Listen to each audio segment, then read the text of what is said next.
첫 번째, 그러면은 내가 왜 리더로서 실패하느냐? 첫 번째는요, 뭐 대단한 잘못 때문에 리더가 실패하는 게 아니라요. 첫 번째 뭐냐? 작은 불씨입니다.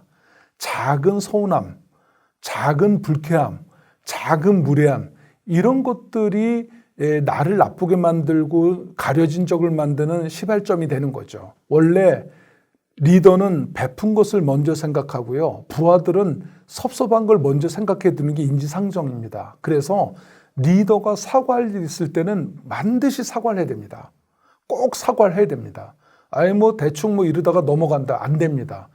우리는 잊어도요, 부하 직원도 잊지 않습니다. 두 번째는 뭐냐면요, 한번 자기 리더에 대해서 배신감이라든가 이 분노를 느끼게 되면요, 회복이 잘 안 돼요. 회복할 기회가 또 없습니다. 재택하죠. 요새 뭐 회식도 별로 없죠. 그러니까 한번 기분 나쁜 게 내내 가는 거예요. 언제 복수할까 그 생각만 하는 거죠. 세 번째는 또 뭘까요? 리더 자신이 위험해진 걸 자기가 가장 늦게 알게 된다는 게 큰일입니다.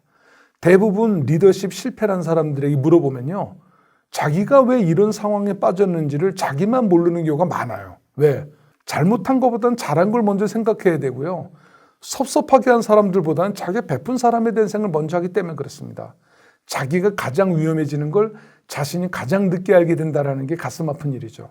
특히 너무 잘 나가다 보면요, 주변에 자기한테 그런 걸 자문해 주거나 충고해 주는 사람이 떠나는 경우가 있기 때문에요, 자기가 위험해서 잘 모르는 거죠. 열심히 살았는데 왜 이렇게 됐지?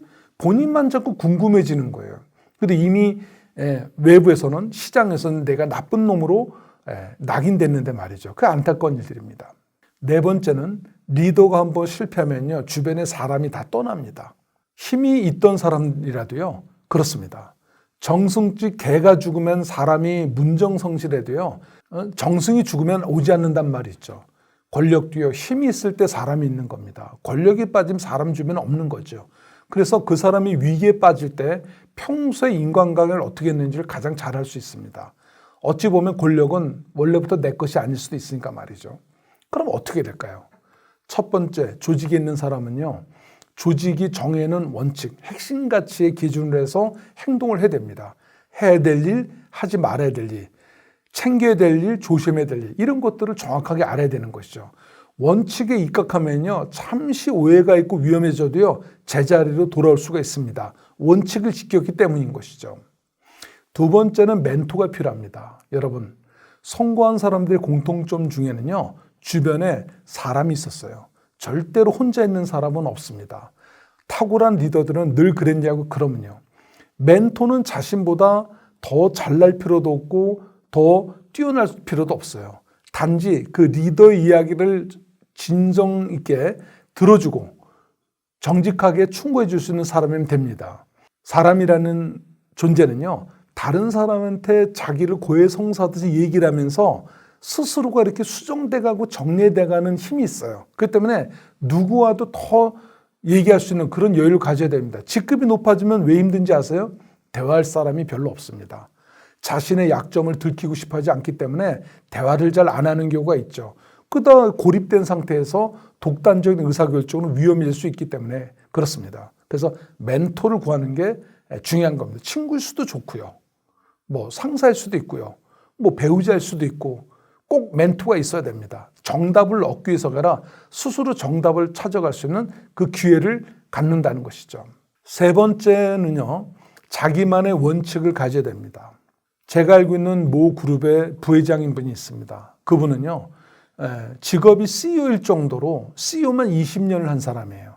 그리고 유일하게 적이 없는다는 점에서 깜짝 놀랐습니다. 어떻게 적이 없을 수 있을까?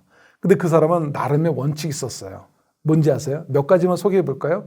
그 사람은 첫 번째는요, 경청을 먼저 합니다.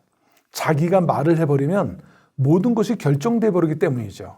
먼저 듣는 것을 원칙으로 하고요. 두 번째, 이분이 한 얘기였습니다. 조직에서 중요한 일은 이쁜 사람한테 시키지 말고 잘하는 사람한테 그 일을 맡기자, 이런 얘기죠. 세 번째는 늘 반대자를 곁에 두는 겁니다. 반대자가 이뻐서가 아니라 반대자 이야기를 간과해서 본인이 위험에 빠지지 않기 위해서죠. 정말 무서운 사람 아닙니까? 네 번째는요, 항상 실패를 먼저 예측하는 거예요. 내가 어떻게 하면 실패할까를 염두에 두고 실패를 안 하는 것을 미리 준비한다는 겁니다. 그러니까 덜 실패하겠죠. 그리고 이분은 마지막 5번째 뭐냐면 아무도 믿지 않았습니다. 그러니까 신뢰가 없는 사람인 게 아니라 그냥 무작정 믿고 맡기는 게 아니라 수시로 점검하면서 그 사람들 챙긴 거죠. 이분이 한 유명한 얘기가 있습니다. 갑자기 개입하면 간섭이고 정기적으로 개입하면 조정을 해주는 거라는 거죠. 자, 훌륭한 말입니다. 자, 여러분, 잘 되지 않은 리더가 실패하지 않기 위해서는 여러 가지 이유도 있지만 극복할 수 있는 방법도 있습니다. 리더십이 실패를 하지 않기 위해서는 그 예방법을 배운다면 지금도 훌륭하지만 더 훌륭한 리더로 거듭나지 않을까요?